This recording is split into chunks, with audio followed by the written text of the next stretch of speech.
And welcome back, everybody, to another episode of the Still Curtain podcast. I'm your host, Tommy Jaggi, editor of StillCurtain.com. And joining me, as always, is Shayne Kubas, contributor for Still Curtain. Last week, we learned about Arthur Smith. Shayne is the new offensive coordinator of the Steelers. We are going to spend a good amount of our time later in the show today talking about some of the players who might not fit in Arthur Smith's scheme very well, and maybe some of the alternatives that the Steelers could look for there.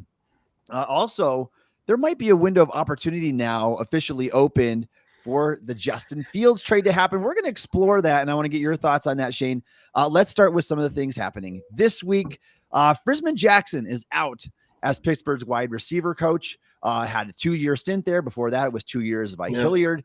What do you make of this decision?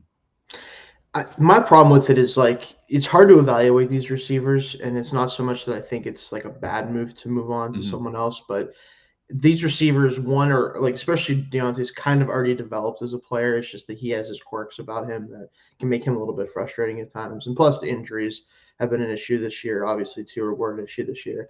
And then Pickens, I think, did develop as, like, especially his route running got a little bit better. His ability after the catch improved. Like, I don't think he did a bad job by any means, but outside of those two, though, there's really not much success there, right? And normally we have a lot more success developing receivers. Calvin Austin didn't really get much going in his second year and really his rookie year. Allen Robinson, I think, is just kind of washed, so that's kind of, maybe you don't even blame anybody for that. I think this is kind of where he is in his career. But overall, I don't think he did a bad job, but I do think that there's certainly upgrades you could have, especially if they want to bring in some more receiver talent. Yeah, and I agree. I think that they need a spark here because, like you said, Deontay Johnson, he was developed already before Frisman Jackson got here. George Pickens was probably just winning out kind of on talent alone. Yeah, he was just out-talenting people a lot the last 2 years. So, yeah. And you said it, like, outside of those two guys, like, there is nobody that's shown anything. I was hoping to see more of Calvin Austin and him more involved in the offense. Yeah. We haven't seen a ton of that. And like you said, Robinson he's kind of just is who he is at this point. Yeah. A guy that's going to be a cap casualty for sure this offseason. If he's somehow brought back with that price tag, I would just be floored. And so I don't think that's happening. Joining Frisman Jackson out the door, apparently based on the updated Steelers website that no longer has these coaches listed, assistant quarterback coach David Corley and quality control coach Matt Tomshow. And so I think that it was pretty safe to assume anyway, Shayne, that with Arthur Smith coming in, we were going to see some new coaching staff hired. Yeah, and that's what I'm curious to see how much turnover there is ultimately. I know that Mike Sullivan is still kind of in limbo. I know that he was in play for the Raiders possibly as an OC, especially with Kingsbury backing out of that job. Like, there's a lot of uncertainty there, but I assume a good bit of the offensive staff is going to receive some turnover. Yeah, I mean, I think anytime that there's a change this big, Arthur Smith's going to want to bring in some of his own guys, and so that makes sense. Some of the names being thrown out there won't surprise you at all. And that is Hines Ward and Antoine Randall L. I want to address the latter. Randall L. is currently the wide receivers coach of Detroit, so he can't make a lateral move unless the Steelers were to give him some sort of promotion, like you are now the wide receiver coach and the pass game coordinator or something like that. Yeah. And it would probably have to come with a pretty substantial pay raise for him to leave a situation like that as well. Yeah. So with him, I don't see that happening. He's already got that role in the NFL for a team that is just, frankly, in a better spot right now than us. Obviously, like, I don't think it makes a lot of sense, but No, and I think that if he sticks with that job, there's potential to move up. Maybe Ben Johnson does take a job the following year, and I know it's crazy because we just talked about how Ben Johnson is getting paid now more than his head coach, which is awesome. I think he can afford to be patient because Ben Johnson did such a good job these past 2 years. But I think that in Antoine Randall's case, there's no incentive to even take that pay bump to come to Pittsburgh right now, knowing that Johnson could soon be getting a job. He's a prime candidate for an offensive coordinator job after that. So I think he's going to stay put. Hines Ward is kind of interesting, and that's the other one. I'm not really intrigued by his coaching experience per se because he spent 2019 with the Jets just as an assistant offensive coach. He tried the XFL thing. That didn't work out very well for him. But I am a little bit intrigued by just knowing who Hines Ward is and the physicality that he offers that position. Like, that's something that I can see. All right, maybe Art Smith and Hines Ward, maybe that would be a potential pairing because Smith wants his receivers to block in that wide zone. Can you get Deontay to block well enough? Can you get George Pickens to muster up the motivation to block consistently? And so that one offers a little bit of intrigue there. Yeah, I think his style, or at least we assume his style of coaching, is going to be more of the hard-nosed, like toughness-centered aspect, which if there's anything that this team lacks on the offensive side of the ball at times, especially from the receiver position, it's certainly that. So I can see that being a plus for these guys, I think with the offensive system in place, it also does make sense because you're right, like the receivers blocking is going to be a very important part of that offense in the run game, especially, of course. So it's interesting. I don't think he's the best option, of course, out there for just a pure receiver coach. Yeah. There's guys who have done it for longer and who have the ability to do that and have shown more success doing it.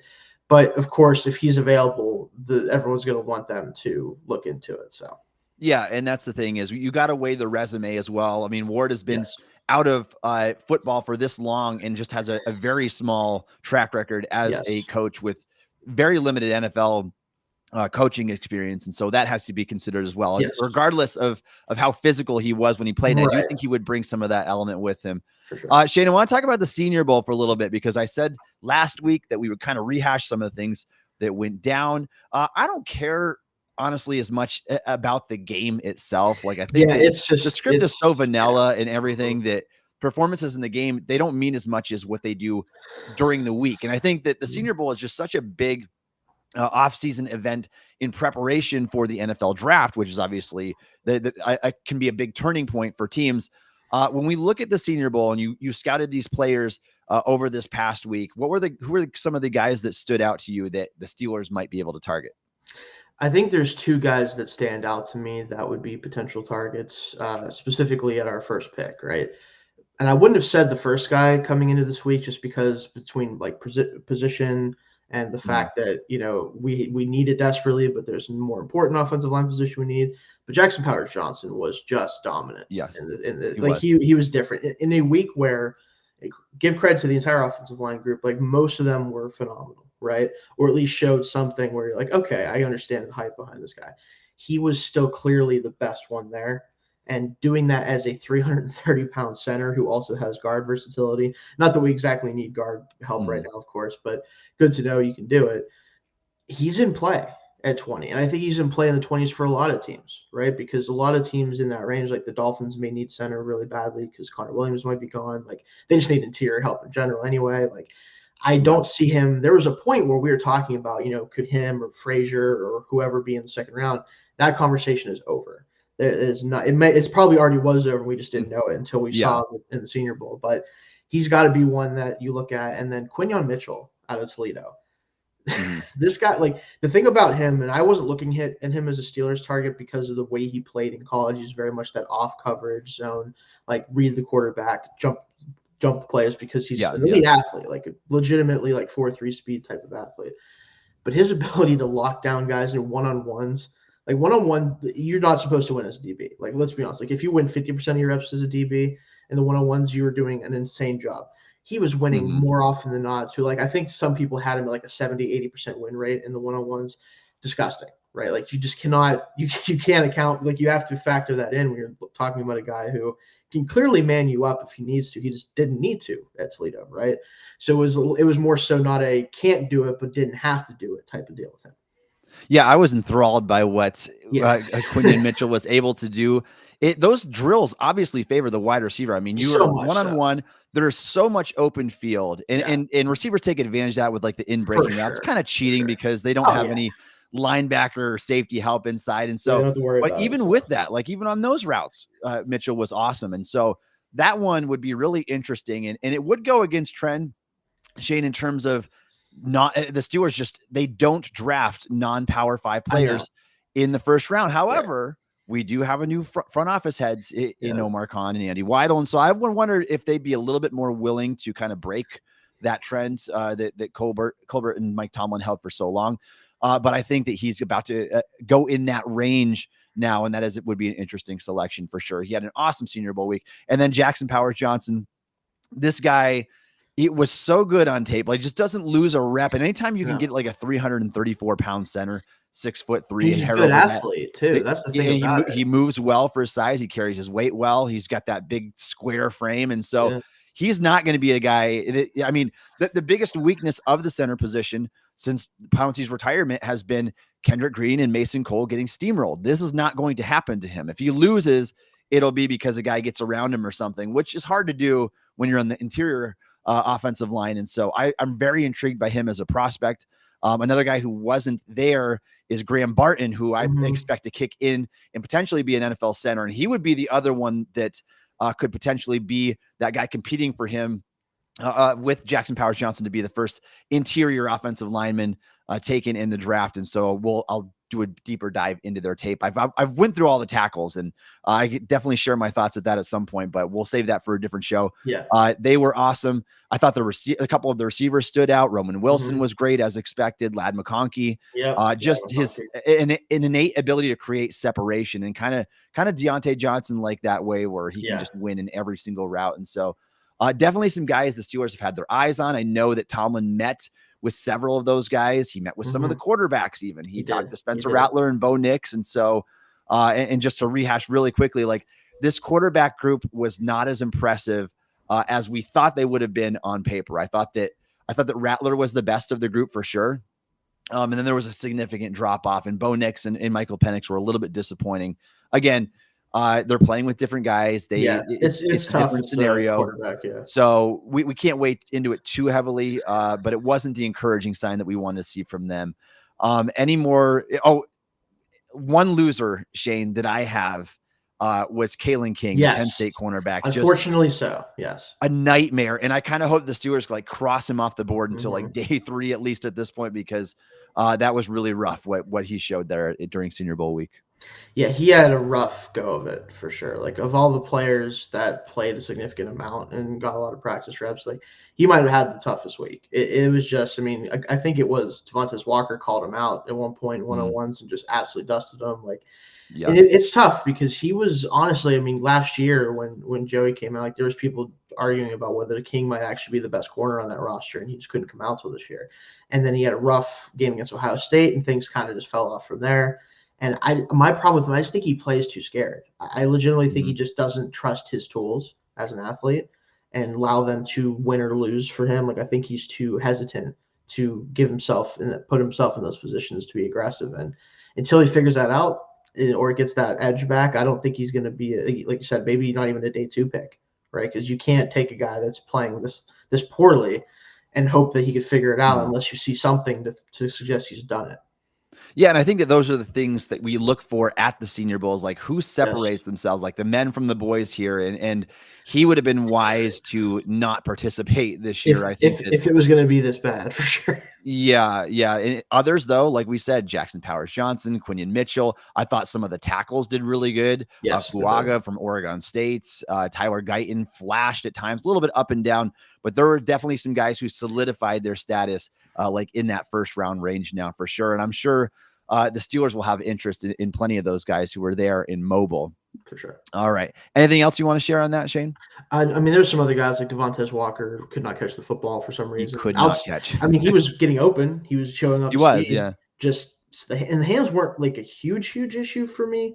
For like at least from when I saw in his college tape, like he definitely had a little higher of a drop rate than average, but not this bad. So you hope that he can clean that up because everything else he has, the speed, decent size, like it's just he's got to catch the football. Yeah, it was rough here. And Brendan Rice, too, Jerry Rice's son. Thought he was a little bit stiff. I'd like to see a little bit more fluency from him. But he's just, I just don't think he's got the wiggle to him, which you need a little bit of that, even if you're a bigger body receiver. So yeah, and there's whispers now that the Steelers could draft a receiver like early, like second, third round, day 2. It wouldn't shock me because first of all, you need a wide receiver 3 desperately. I don't think that Austin's going to be that guy. Unfortunately, Robinson's going to be gone. And Deontay Johnson's entering a contract year. Yes. Are you really going to give him a third big contract? I mean, that's something the Steelers rarely do. It's like Hines Ward and Antonio Brown. Is he good enough to earn that third contract, knowing that his price tag is going to go up even further with the production that he's had over the years? And so that's something they will have to weigh. I know that Tomlin is going to have interest in Roman Wilson. He just seems like their guy. And I actually, in my latest mock, it hasn't been released yet, but I have the Steelers taking Roman Wilson on day 2 because He loves Michigan. He loves his wide receivers that are in that mold, the guys that can separate, the guys that can do stuff after the catch. And I think that he will be on their draft radar as well. So keep an eye on some of those guys. And if you have any questions about any other Senior Bowl players or notes, you can drop them in the chat for us. Yeah. All right. The Steel Curtain Podcast is running a deposit match promotion up to $100 for any new Sleeper Daily Fantasy user. Make sure you use our code FANSIDED2 when signing up to receive your deposit match. Please remember to always game responsibly. Scan the QR code on the screen to see if you qualify.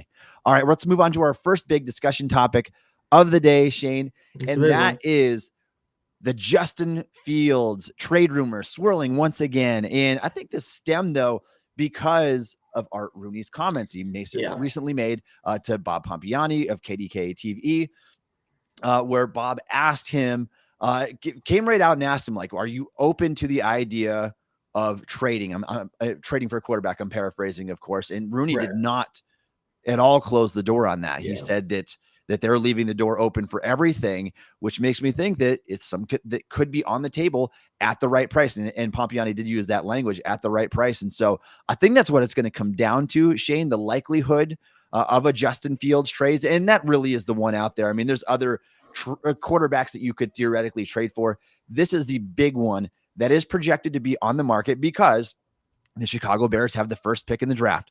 Justin Fields will be in a contract year after this season. They need to decide what to do about his contract. And can you really roll the dice on Fields when you have a chance to hit that reset button, take a Caleb Williams, refresh that rookie contract window, and recoup some draft capital out? And so I think for a lot of reasons, it makes sense to trade Fields. And I think that is what is going to happen ultimately.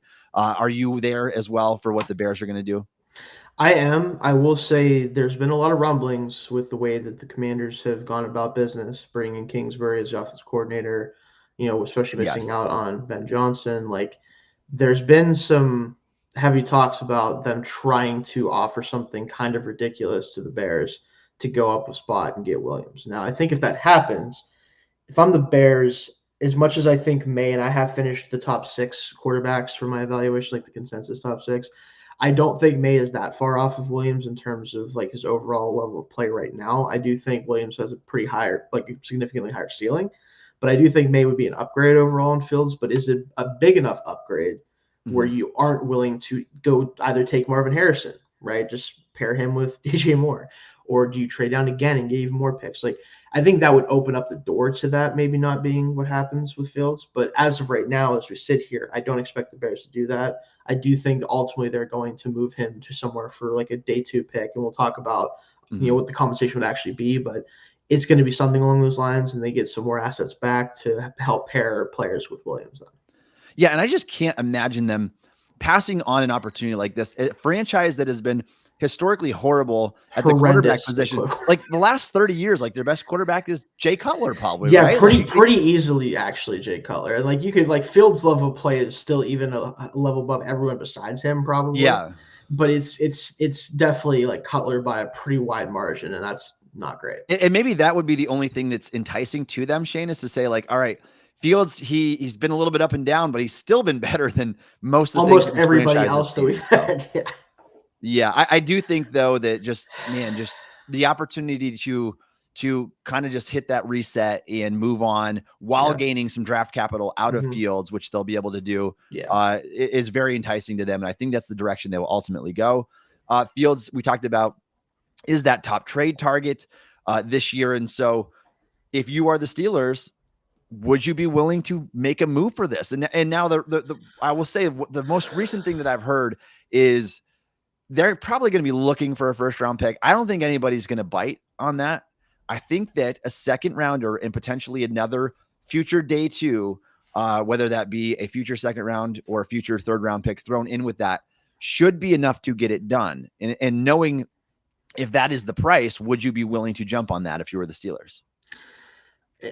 So it's tough because, and I think this is the question a lot of teams are looking at. Like there's a risk reward situation where let's go with the best case scenario for a team. It doesn't have to be the Steelers, but just any team that picks Fields up.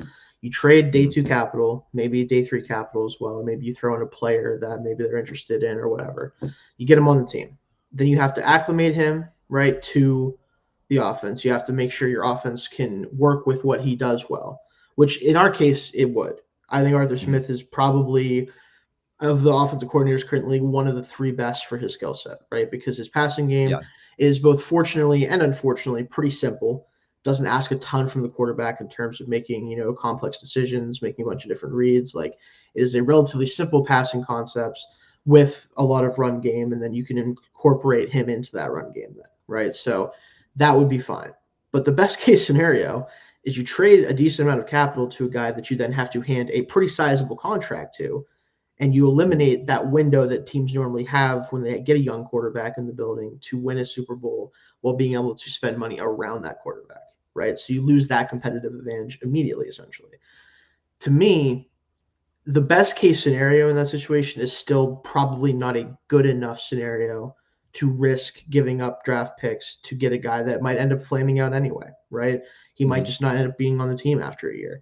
And if that's the case, then you still lose anyway. So I just think the potential for it to hit big just isn't high enough for most teams for it to make sense. Yeah, and I get that, Shayne. I think I would be willing to do it. Like, I really do. I think for a second, and let's call it a future third, if that gets the job done, I think I would sign up for that. And I think the reason is because, for one thing, nothing's more important than the quarterback position. You're right. Argue that in all of professional sports. And so even just getting a 10% upgrade from Pickett to Fields, which I think it's going to be bigger than that, will be enough to probably get you another win or two, maybe be able to make a push into the playoffs. I think he fits well with Arthur Smith's wide zone offense, like you talked about. And so I can imagine already, like, on those plays, those stretch run plays, Fields pulling the ball back out in play action on those bootlegs. And now with all open space in front of him, he has the option to run for 20 yards or chuck it down to field to a streaming receiver across the middle. Now, remember, we go back to, I was not impressed by what Arthur Smith did these past 3 seasons. And I think part of that has to do with just abysmal quarterback play. It's certainly what they've had to work with. Yeah. But if you do go back before that and take it for what you will, because this is, again, we're 3 years removed from this sample now, but Ryan Tannehill was extremely efficient. 9.6 yards an attempt, led the NFL in passer rating in his last year with Arthur Smith as the offensive coordinator of the Titans. And so if he can revert back to that at all, I do think that Fields would be an ideal fit for that. And I think that just in general, Shayne, I was high on Fields coming out of the draft. I'm a little bit disappointed, obviously, in what he's done so far. His passing EPA is really scary to this point. And for that reason, I don't think he's a safe trade. And that's why I wouldn't bite on the first round pick. I think I'd rather, if I'm going to invest that heavily, I think I would rather go with one of these guys in the draft, a JJ McCarthy or something like that. And then, like you said, open up that 4-year window on that rookie contract, because unfortunately that's not something you will have with Fields. No. But just the way that things are lining up right now, like Mike Tomlin's coming back. We know how he likes to do business, run the football, play good defense. Yeah. Arthur Smith is here now. He's not exactly the most aggressive offensive coordinator. He's going to run the ball heavily, and he's going to do it at the highest rate of almost anybody in the league. You've got a TJ Watt who's going to be 30 years old. You've got Cameron Hayward who turns 35 this May. It's kind of lining up where I don't care so much about the second contract now. It's kind of like you need to win now. You really do. I mean, before this window expires with Watt and Hayward and you take a significant step backwards on defense, you kind of need to win now. And I do think that Fields is going to help you do that a lot better than what a Kenny Pickett could, who, by the way, has never run an offense remotely close to what Arthur Smith is going to be doing in Pittsburgh this year. Doesn't work under center. It doesn't work in play action. And the people that say that Pickett is better in play action, first of all, every quarterback's better in play action. You'd be hard pressed. Almost everyone is. Yeah, I would imagine. And though his completion percentage is high in play action, it's a lot of check downs. It's a lot of check down out of play action, which I really don't care about. And that's why completion percentage oftentimes is just a highly overrated statistic. It depends on what you do with your opportunities, and you're trying to make and capitalize on these big plays. And so I am certainly intrigued by Justin Fields. And if you could tell me that I could get it done for the Steelers for a second and a future third, I would sign up for that, I think, today. And I think the reason is because if it doesn't work out, it's not like you have this crazy investment like the 49ers did for Trey Lance, where it's like you're trading 3 first-round picks to go get a guy. You can move on from a second and third-round pick. I think almost the worst-case scenario, Shayne, would be if Fields truly is in that that like puts you in football limbo where it's like you are just good enough where you can come back and you can do this, but do we pay you that contract? Are you going to be Daniel Jones for us? Like, you don't want to end up with that guy. I'd almost rather him just be like a flat out bust, and that way you don't waste your money on a second contract. That's kind of a thing. And I don't disagree with the fact that like he would be an upgrade by a significant amount just because of his tools, right? Like simply his ability as a runner and his ability to throw the football down the field, which weirdly enough, that's to me, at least in watching him, seems to be the thing he does best in the NFL is when he has a clear line of sight and he can throw the ball down the field. We know how talented of a thrower he is. It's just that he doesn't see the field very well, right? And it's like that's kind of been part of Kenny's problem too. So you can't really say that that's really that big of an issue for us, right? Because we're probably gonna deal with that anyway. Mm-hmm. But again, I think the issue is kind of like what you said is you want him to either be terrible or so good that the second contract is a no-brainer. And I just don't think either of those are going to happen. I think it's going to be somewhere in the middle. I think he's going to help you be more successful, but I don't think he'll win for you in the playoffs. I think it's going to have to be the defense taking a crazy run or the offense just kind of gliding with him as part of it. And then if you don't make a surge in the playoffs, if you don't get that playoff win or two, and then you're staring down the face of, okay, do we give him the Daniel Jones contract, right? Because $40 million for quarterbacks is in a year or two going to be the going rate for a guy who can just play. Like, it's not just going to be like, oh, like this is a franchise quarterback. It's like, this guy can just play football. Okay. That's a lot of money to spend on a team that already has a lot of money tied up in a defense that's getting older. And I do worry that they're going to end up forcing themselves into somehow an even more purgatory of purgatory. And again, it's tough. It'd be very fun, I think, for the first year. It's just that second, third, fourth is where you start to wonder, like, what's going on. So, but I get all of the concerns. I truly do. And my fear, though, Shayne, is let's say the Steelers get back into the playoffs as a wild card team. I don't think that's a stretch to imagine that they do that. If they did it this year, they could do it next year. So. They could do it next year for sure. I think that Smith is obviously going to be better than Matt Canada was. I don't think it's a very high bar to clear. Can't really be worse, realistically. But here's my concern is if you get into that situation and let's say Kenny Pickett is your quarterback, which I mean, I think that there's a solid chance that right now I would the case. Maybe Pickett in a competition with a Jacoby Brissett or a Ryan Tannehill, something like that next year. Maybe they bring Mason Rudolph back. Right. If those are your guys that you're working with, and let's assume that Pickett is the guy at the helm, would you trust him to have enough playmaking ability to either win you or lose you the game, not only once in the playoffs, but 3 games to get the Super Bowl and 4 games to become Super Bowl champions? I just think there is no chance of that happening. But I will say, if Justin Fields were there, there's a chance of that. There's a chance because he does have a little bit of like Josh Allen to his game where the guy can do some crazy things in the backfield, shed tackles, extend the play for 5 seconds, whip the ball 50 yards down the field. If he can do enough of that playmaking ability for like a 3-game stretch, you could potentially get to the Super Bowl if you have a great defense and a great running game, which I would fully expect them to have the great running game, especially if you have Justin Fields. And so that's the part I would be intrigued by. And again, Shayne, for me, mostly this decision would come down to when is this window? And for me, it's like, it's now. It truly is now. It has to be. The best player of this best Steelers player of this generation in the waning years of his career now, about to enter his 30s. Like, you got to do it now, and Cam Hayward's going to be done. And I think that after those two guys move on, or Watt becomes maybe a shade of himself at 33, 34 years old, I mean, this is your window. Like, I think that you have to try to capitalize on it right now. And then you can truly, like, if the Rooneys are willing to let you, you can truly hit the reset button. Like 3 years from now, say Tomlin's gone, Arthur Smith is gone, TJ Watt his career is essentially over with, Hayward's retired by that point. Like, that's when I'd be like, all right, let's kind of completely reset this thing over again. But I would try to do everything I could personally to capitalize on this window right now. And I think that Justin Fields, I think it would be safe to say that Fields gives you at least a 10 to 15 to 20% boost over what you have at quarterback. And that might be enough. I mean, you can't win a playoff game the way you are right now, but maybe you could go on a mini run with a quarterback like that. So what do you guys think? If you have a different opinion, please drop it. Yeah, drop it in the chat. We would love to be able to hear your opinions on this topic. All right. If you are a fan of the Pittsburgh Steelers and you would like to support the Steel Curtain Podcast, please consider subscribing to the Steel Curtain Podcast on YouTube. We appreciate all of your support. And Shayne and I would love to be able to bring you more Steelers content each week. All right, Shayne, I want to talk about Arthur Smith's offense here. I know we spent a good deal of time talking about the Steelers' new offensive coordinator last week, but specifically this week, I want to talk about the players currently on the Steelers who might not fit this offense very well. When we look at some of the things that Arthur Smith does and what he's known to do at this point, we got 5-year sample of Arthur Smith calling an offense either as a head coach or as an offensive coordinator.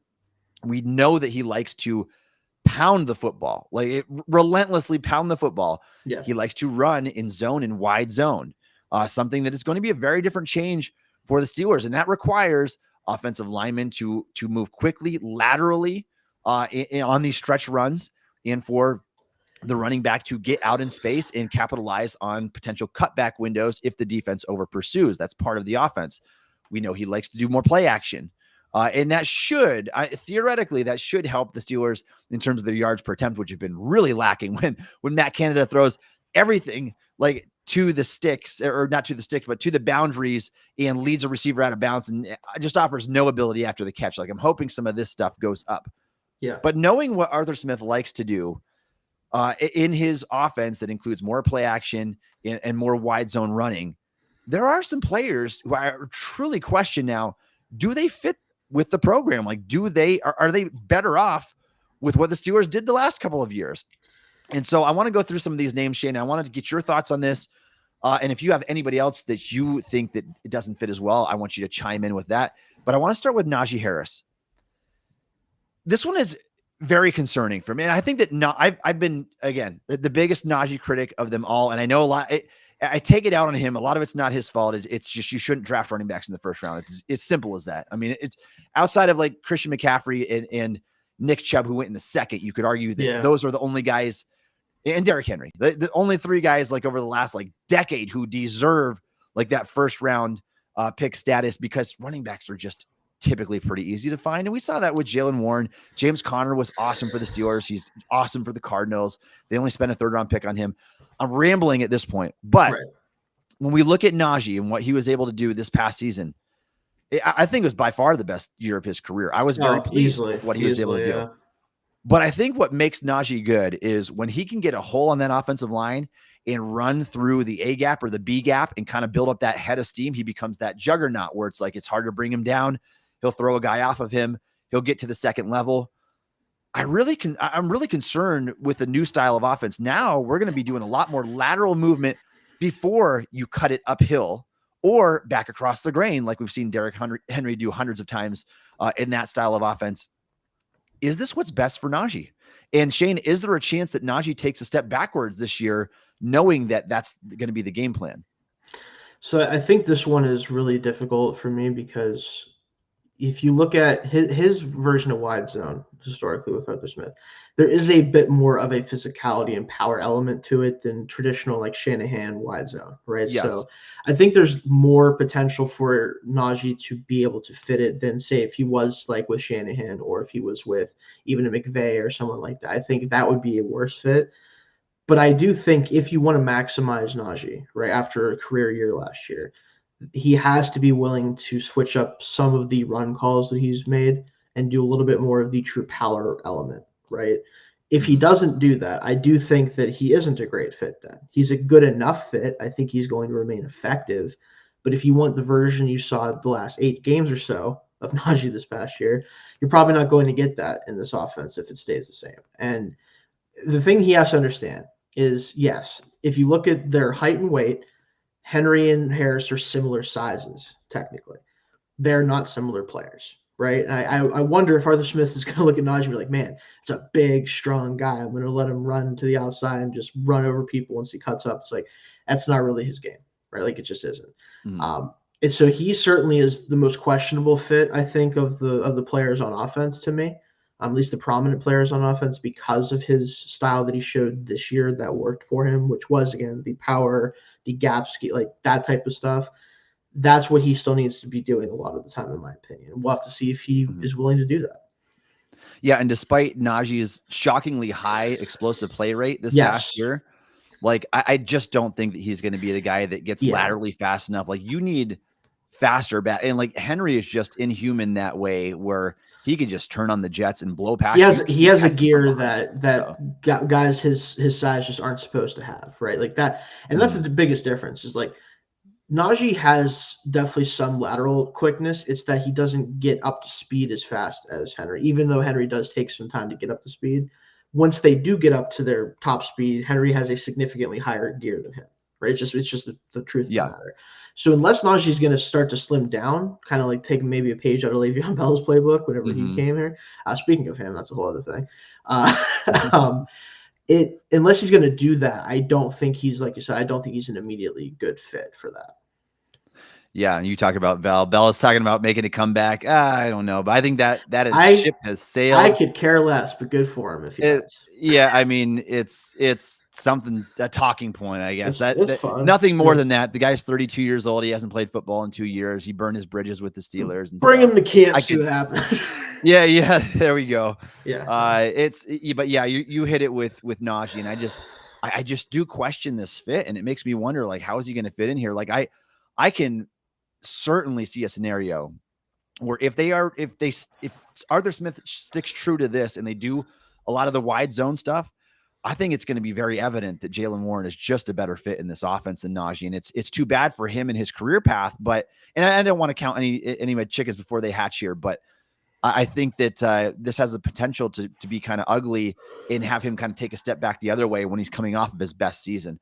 And it's why I question going out and getting a running coordinator when the only thing you could do anyway last year, Shayne, was run the football in a gap scheme. And so it makes me question, what's Pat Meyer doing here? Like, does he fit with the program and in this style of blocking? It's just an interesting decision, the hiring of Arthur Smith, when you were already one of the league's most efficient running teams. You had one of the league's most efficient running back duos. I think that there's not a lot of room to go up, but there is a lot of room to go down if you don't get this right. Like if people don't get with the program and are able to make all these adjustments to the new offense, I fear a little bit what could happen, and you could potentially take a step back, at least early in the year. Right. The next guy I want to talk about is Pat Freiermuth. Another guy who, like, I would bet, Shayne, I would venture a bet that Freiermuth was out there hoping for like a Cliff Kingsbury or one of these guys that run like infinite 11 personnel, because that's where that's who he is. I mean, he's a glorified 6'5" slot receiver. Like, he needs to be a joker tight end. He is not a Y tight end. He is not a guy that's going to line up in line and bully the guy that he goes against as a blocker. That is just not his game. And I know that Freiermuth isn't the twitchiest or most athletic guy, but he's a smooth mover in space. He's a natural athlete. He can pluck the ball out of the air. He can run after the catch. That is his game. It does not come as a blocker. And we have a big enough sample now that we know that. The problem is, Shayne, knowing what Arthur Smith likes to do in getting these heavy packages on the field and getting 12 and 13 personnel even, is that going to be something that is going to be an issue and just a dampener on Freiermuth's career path? I think it's really tough because, like, tight ends have been a factor in his offenses in the past, in the passing game, but they've been tight ends that can do a little bit of everything for the most part. Johnny Smith is kind of the exception. I don't view him as a very good blocker, but he's a good blocker on the move. And that's maybe where, if Pat is going to be a good blocker in the NFL at any point, it's probably going to have to be as like a move piece, like we get him on a runway and let him and run out in front of someone. And maybe if they do go to more of a wide zone, maybe he is going to be better at that because he has a good mover in space. He could probably mirror guys in front of him pretty well, get in the way. Like, I'm hopeful that this isn't going to be a bad fit because we saw how little he was used last year, even when he was healthy.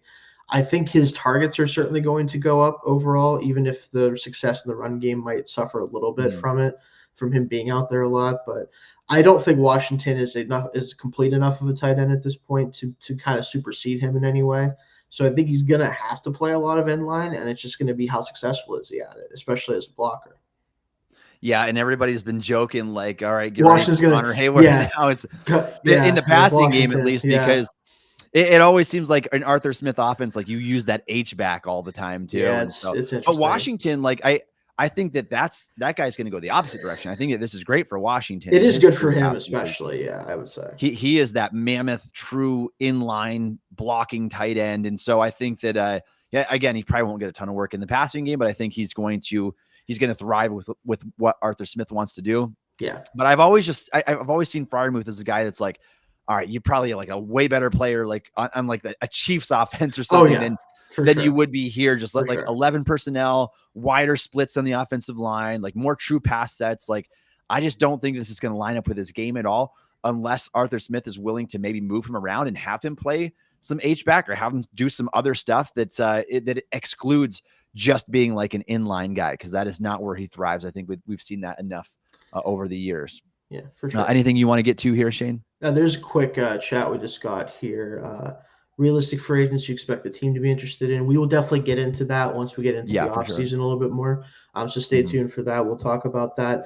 Generally, though, we're probably going to talk a lot about corners, a lot about, possible if we don't want to go center early, maybe some centers. It is a decent center class in free agency. Just interior offensive line, tackle, corner. That's going to be the big ones probably. Yeah, plugging holes in free agency is typically what the team does. And I know, Shayne, I've told you I've been a proponent of I'd rather spend big on a good free agent rather than piece my money out for a bunch of Miles Jackson, Levi Wallace's, and Mason Coles of the world that just don't make that. We did a little better with that last couple of years. We got ourselves a James Daniels, Ciamalo. That is true. I did like Daniels a lot. Like, Daniels was 24 years old after a free contract, which is insane. And so he was young. That was one of the signings over the years that I liked. And so it hasn't been a colossal failure every time. No. But there are a few names that we'll definitely highlight for sure. Like Legarius Sneed is one of them. Oh, yeah. Jalen Johnson, if he gets there. Yeah. Jalen Johnson could be hitting the market as well. If he gets there. Yeah. Definitely some names that I would love to be able to patch that hole, get that taken care of, and then you don't have to worry about that in the NFL draft nearly as much. But we will talk about that on a later show for sure. But good question there. Let's talk about the third name I have here, Shayne, and that is Deontay Johnson.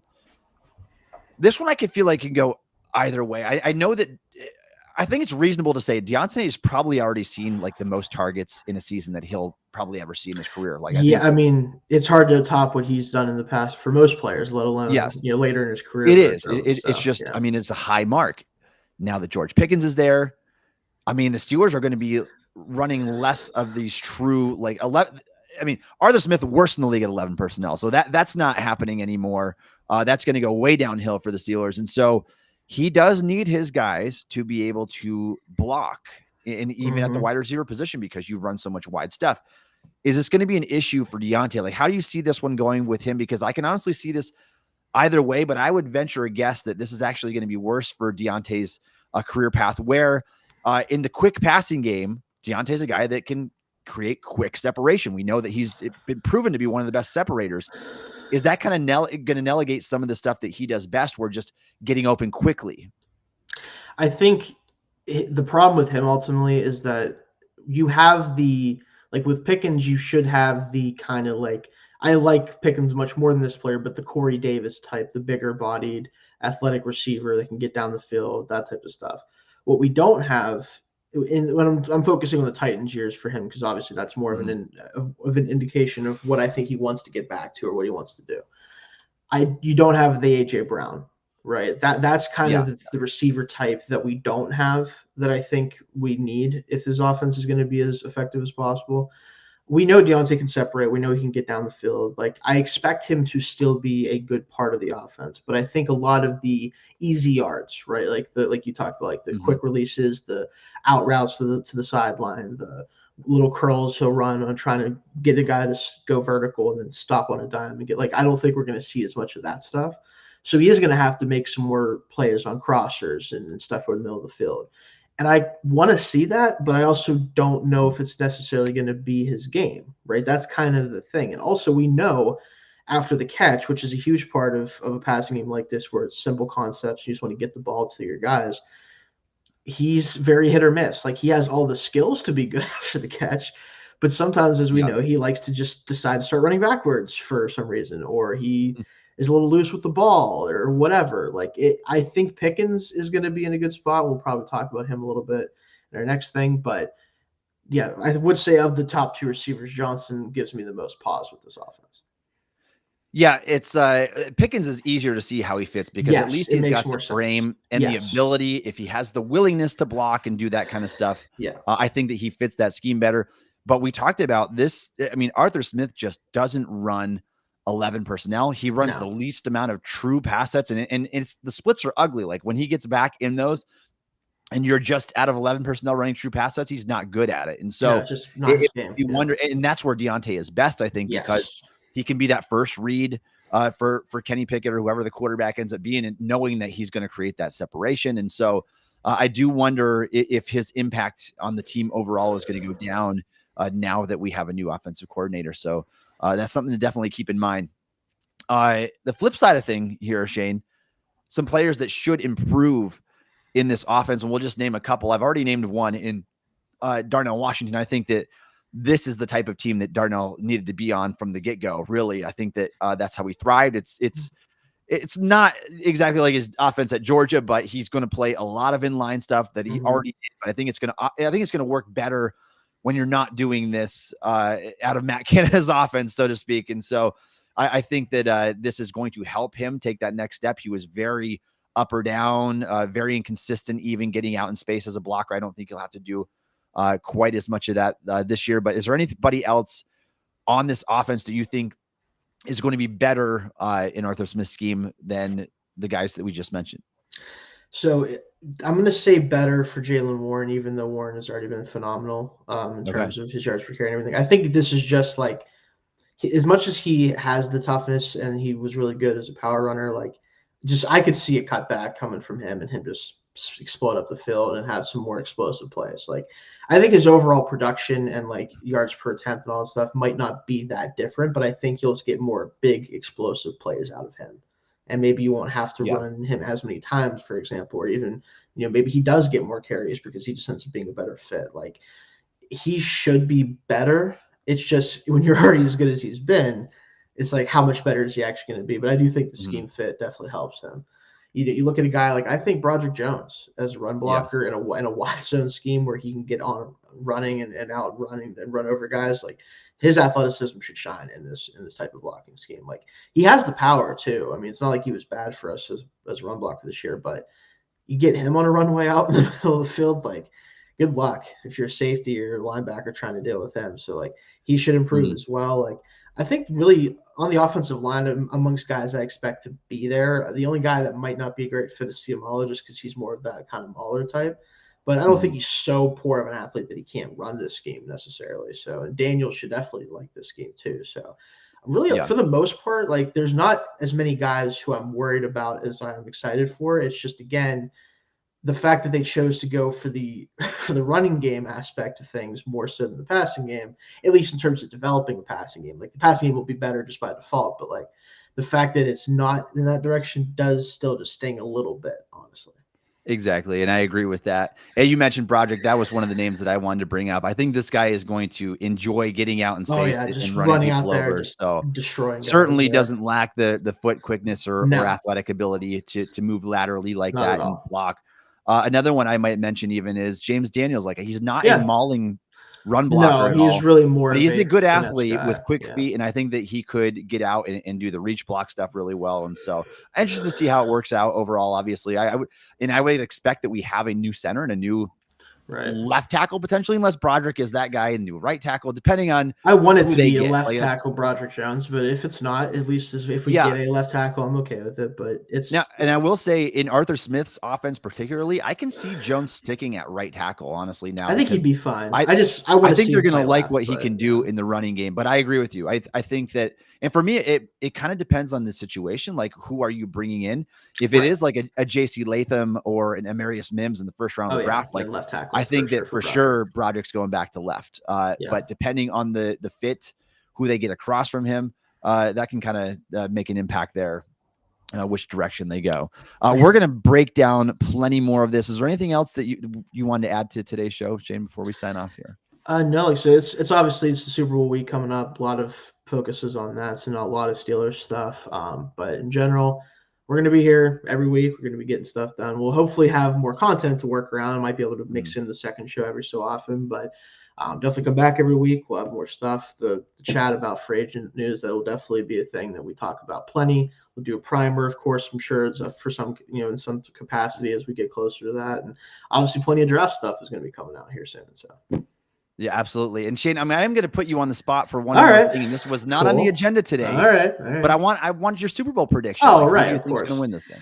So my soul and my head are kind of aligned on this, that it should be the Chiefs. I think that at the end of the day, their defense is just phenomenal. And as much as the 49ers offense has been great this year, they have just about given the game away to two teams that are clearly not as good as them back to back. And I think Chiefs get 2 weeks to prepare, which benefits them more so than Niners, in my opinion. I think that the best quarterback ultimately is going to win as well with Mahomes there. But something tells me that for some reason, the Brock Purdy narrative has to continue. And for it to continue, guess who has to win the Super Bowl? 49ers. So I'm desperately hoping that the Chiefs can put this down a little bit and get that conversation shifted a little bit. But yeah, I still have to go with the Chiefs. I'm going to say something like, I don't think it's going to be a huge game, like 24-20, something like that. Okay. Yeah. I mean, it's about who's hot at the right time. Yeah. And I just can't bet against Patrick Mahomes. You can't. Because now it's 2 road games in a row to go to the Super Bowl. Yeah. And he handled it. So he's 15-3 in the postseason. Something stupid. 14-3 or 15-3. I mean, it is insane. And undefeated on the road in 2 tries as well. Yeah, and you mentioned it, like the way that Brock Purdy has played. Like I think that it's been more so his team carrying him has made some questionable decisions for sure. Again, he's capable of doing it. He's capable of winning the Super Bowl because that is a talented team. He's not a bad football player, and if he can clean things up a little bit, they can do it for sure. But the secondary is about the closest match you could come up with to the receiving core of the Niners. Like it is not. You cannot find a better team to match up with them, in my opinion. And that's I'm gonna be really interested in that because the Chiefs defense is better than it's ever been under Patrick Mahomes. Now, for sure. Mahomes' receivers are worse than they've ever been by a significant margin. But they played well up to this point. If they can do it, they're playing better, and you still have Kelsey, you still got Rashee Rice, and so I am gonna say Patrick Mahomes. I love Kyle Shanahan. I have a hard time betting against the Kansas City Chiefs with Mahomes running the show, and so. I agree. I think it's going to be like something in that 23-20, 24-20 type of range. I don't think it's going to be like the shootout game because both these teams have good defenses. Yeah, and it's a Super Bowl. You're going to put the clamps down. So interested to see how that plays out. And we'll reconvene next week. And I'm sure we'll have more Steelers stuff to talk about then. All right. Thank you for joining us on the show. We go live every single Wednesday at 1:30 p.m. Eastern time. So please join us live on the show and ask your questions. Follow along with us. You can follow Shayne on Twitter at Shayne Kubas. You can follow me on Twitter at Tommy Jaggi. You can download the Steel Curtain podcast wherever you get your podcast. Also check us out on YouTube or ask Alexa to play the Steel Curtain podcast. And thanks again for listening to the Steel Curtain podcast.